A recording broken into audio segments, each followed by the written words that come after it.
സമസ്ത അപരാധങ്ങളും പൊറുക്കണേ, കാത്തുരക്ഷിക്കണേ. ഭഗവാൻ എന്നും എൻ്റെ കൂടെ ഉണ്ടാവണമെന്ന് കരുതിയിട്ട ഓരോ ശ്രീകോവിൽ നിന്നും ഭഗവാനെ ഞാൻ എടുത്തോണ്ട് പോകുന്നു. നമ്മുടെ നിയമം അതിനെ മോഷണം എന്ന് വിളിക്കുന്നതുകൊണ്ട് ആ പണി ഞാൻ നിർത്തി. ഇപ്പം 7 ദിവസത്തെ പരോള് കഴിഞ്ഞ് തിരിച്ച് ജയിലിലേക്ക് പോവുക. ഇപ്പം ഈ ജില്ലയിൽ വേറെ വിഗ്രഹമോഷ്ടാക്കളൊന്നും ഇല്ലാത്തതുകൊണ്ട് ഭഗവാൻ ധൈര്യമായിട്ടിരുന്നോളും. അങ്ങയെ ആരും കട്ടുകൊണ്ട് പോവില്ല.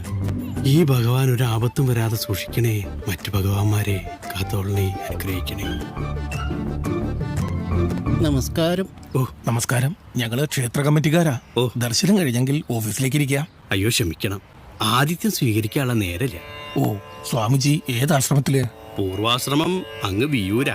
ഇപ്പൊ ഇവിടെ ഇരുമ്പിലും തുരുമ്പിലും സർവചരാചരങ്ങളിലും ഈശ്വരനെ ദർശിച്ചു കഴിയുക.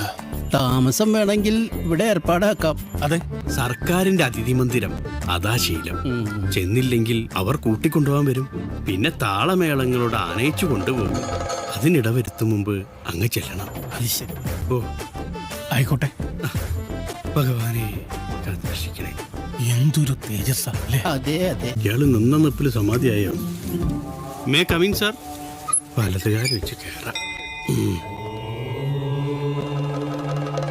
ഇവിടെയും ശ്രീകോവിലും മാത്രമേ ഞാൻ തല കുനിച്ച് കയറുള്ളൂ. ഭഗവാനെ കാക്കണേ.